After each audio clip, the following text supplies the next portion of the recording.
Everybody, we are back with the last part of our interview with Mr. Glenn Hardin here. So we're going to be going over some things towards the end of his time with Elvis and take you to maybe some of the current things that's been going on since, Elvis has died with TCB Band and solo stuff. So here we go. Glenn, you did do some stuff with him on the Jungle Room sessions. What are some of the songs that you worked on during that time? And was that for the Moody Blue or the Elvis Presley Boulevard album, or both that you did Well, work for? I've played on a few things on Moody Blue, but I had to leave. I was booked to go to Europe with Emmylou Harris, and I had told them that I'm going to leave. So that's that, which I did. So I only played on a couple of things, like I don't know what, because I fulfilled my obligation to Emmylou and went with her to Europe. Right.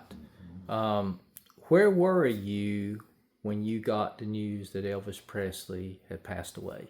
Well, I just happened to be in Memphis, and I was there because we were going to open a show for Willie Nelson that very night, the day he died. We thought that the show would probably cancel, but it didn't. Anyway, I was down in the diner having something to eat, and our drummer, John Ware, hot band, Emmylou's band, came downstairs and said, "Did you hear the news?"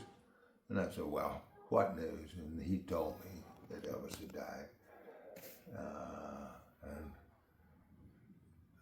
John said, "Well, you probably ought to go over to Graceland." And I thought, I'm not going over there because everybody in the world will want to go over there. So I didn't go, but that's where I got the news that he died. After Elvis had died and years had passed and everything, I know that you and members of the TCB band did try to go ahead and, perform and be involved in some of the Elvis things. How long did that go on for? That went on for years. We used to go to Europe, I swear, about every 20 minutes. I'm exaggerating, of course. But we'd go to Europe and play with a lot of really good artists. And we always enjoyed that, but they weren't impersonators. They just did Elvis music. Right. And that worked out well. It went on for a long time. Still do that once in a while. Go to Europe quite often. When was the last time that you were with the core members of TCB Band? That's with John Wilkerson. We know that he's passed now.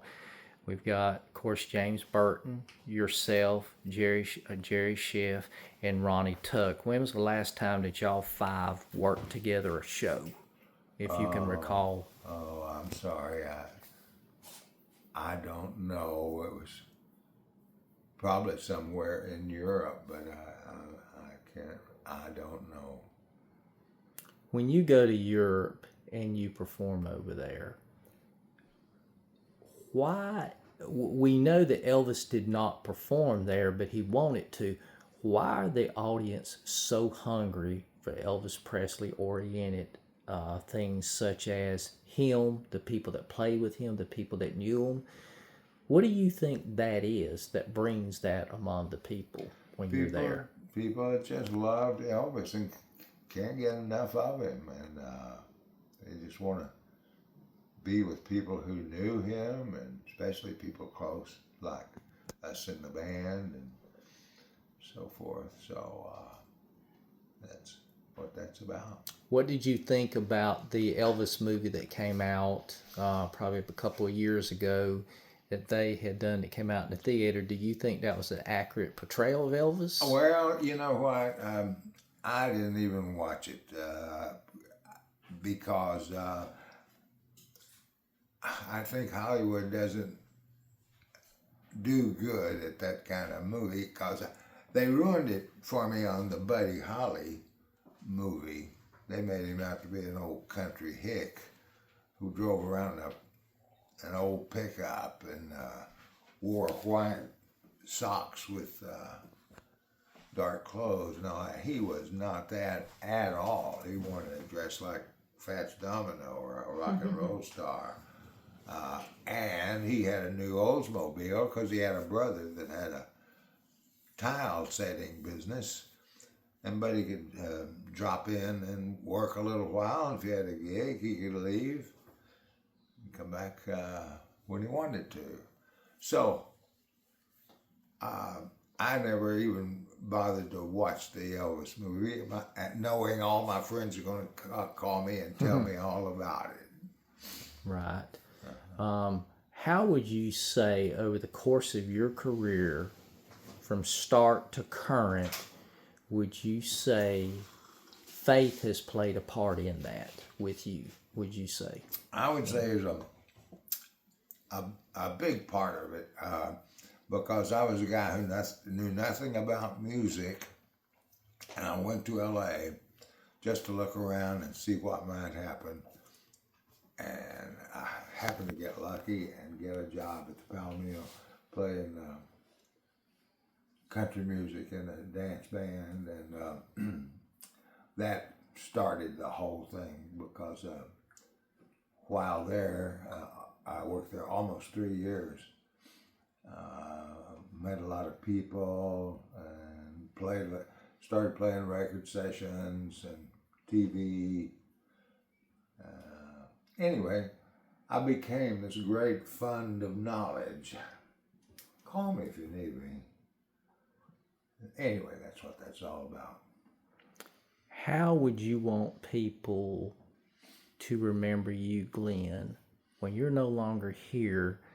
How do you want people to look at you on what you've done in your career, not only with the Elvis, but with various people? How will you want to be remembered? Oh, I just hope they remember the good things that I did, the great records made with Emmy Lou and the Hot Band, and with John Denver, and of course with Elvis, and some other people too, of course. I just hope they remember me for the music that I arranged and the way I played piano. I know that this one just came to my mind. Elvis's Christmas album, there was a song that you arranged on there, Mama Loved the Roses. And I want to ask you about that. How did you come up with that idea to do that song? First off, I'm quite sure I didn't play on that. I've seen my name on it. Yeah. And I think it's just a mistake. Okay. Secretary made or somebody made. So I'm sorry. I can't answer that. Well, we're definitely corrected on that because you're right. Because on these albums, it's got that song with an asterisk arranged by Glenn Hardin. So now we learned something that was not the case. That's not true, yes. But I definitely was going to ask that if it was true because my mom, that was one of her favorite songs. That was on the album that Elvis did, and she heard it. She didn't care about the rest of it. When it came to that song, she cared about it. And it's like, well, man, if I ever get the opportunity, I'm going to ask that. Now, you're talking about Blue Christmas? I reckon the Christmas album, because there were different versions. This one's the one in 1970 that has him on the Pickwick version, the record company. You know, they had one of the record companies that was a little bit cheaper style that took a lot of RCA stuff and put it together. It was like a distribution type of thing, but that one came out in 1970 because they had different colors. You had the young Elvis back in 57, that was one version. There was another version, so by the time 1970 came, 71, that was about the fourth version of that same album. Same songs, just different cover.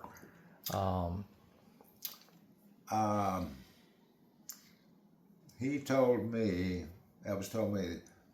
and others were in on this, that when he recorded Blue Christmas, he told everybody, some old friend of his was putting out the same record. I can't remember who it was. Somebody like Hank Snow or some, I can't remember, one of those old country music guys. And so he told everybody on the session to just do whatever comes to mind, and this record does not need to be good. He didn't want it to be good. He didn't want to ruin sales of his old country music friend. I wish I knew exactly who I'm talking about, but I'm sorry, I don't know. And that's why, what's her name? Soprano Millie Kirkham did that do-do-do-do-do part, you know, because that's the first thing that came to mind. And he said, yeah, that kind of stuff. Keep it. Do it. So everybody kind of played differently. Favorite Elvis album?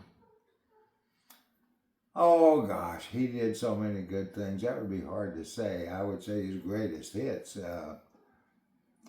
whatever's in there. He had a lot of my favorites are in there, you know. And Wonder View was a #1 record, and I enjoyed writing so much music for him. It always came off very well, and he was always pleased. So that's a difficult question to answer. Favorite Elvis movie that he made? Well, I don't know that. I don't watch those movies. If I notice that there's one coming on TV, I always check into it because I like to see my old friend, you know, and think about him and all that. But it's the same movie over and over, of course. But I do. So I don't know. I don't have a favorite. I don't. I saw his first movie, Love Me Tender, I believe it was, wasn't it? I saw that in a theater in Lubbock, Texas, and I guess that's the only one I ever remember seeing. But I gotta tell you, I really loved Elvis. I loved everything about him. I loved his music. I loved him as a person. I enjoyed working with him. He was a wonderful guy. I'll never forget him. I take it that Elvis, what you saw is what you got, as well as how he treated people. That's correct. And we've heard that he gave away over half of what he made. Did you witness that or heard about that, where he would just give stuff away? Cars, paid mortgages, hospital bills? I mean...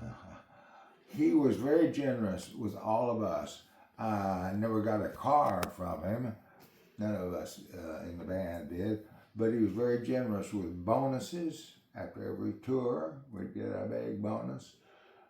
He gave us lots of jewelry. I got some beautiful jewelry that Lowell Hayes, and he'd have Lowell come up and bring a ton of stuff, and then he might give him instructions about something he wants. Elvis picked it all out himself, and it's beautiful, and I wouldn't take anything for it.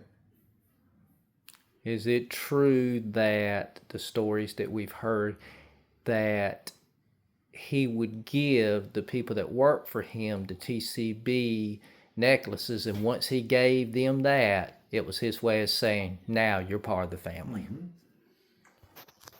And I have one, of course. Wow. And I know you treasure that kind of thing, because that's a personal gift from Elvis Presley to you. Yes, I have that, and some rings and some watches, and yes, it's a beautiful collection of jewelry. Well, Glenn, we have enjoyed talking to you today, and we have enjoyed learning more about your time with Elvis and what it meant to you. And we know that you're part of history. And last thing that we want to say is, what are some upcoming things that you're either working on or places that you'll probably be going to in 2025 that people can see you live? Well, I'll probably be going to Europe October? I'm going to Europe in October. Got a dear fellow that I work with.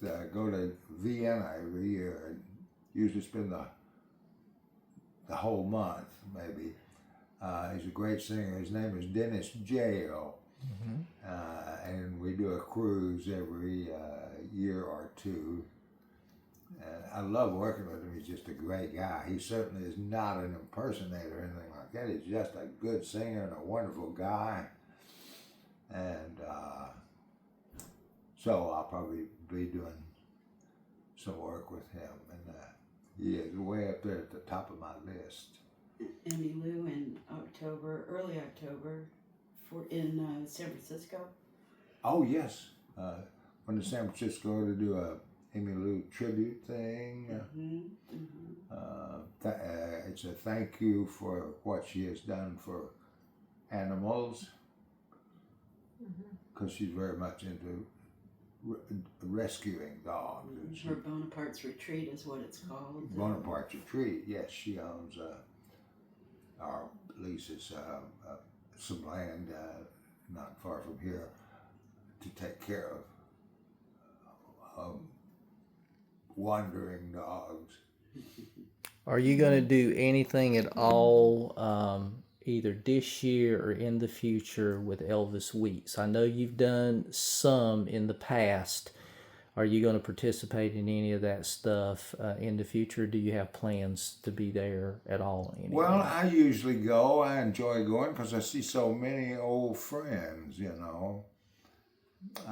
It's the same old thing every year, but that's okay, you know. And I enjoy working with old, what's his name?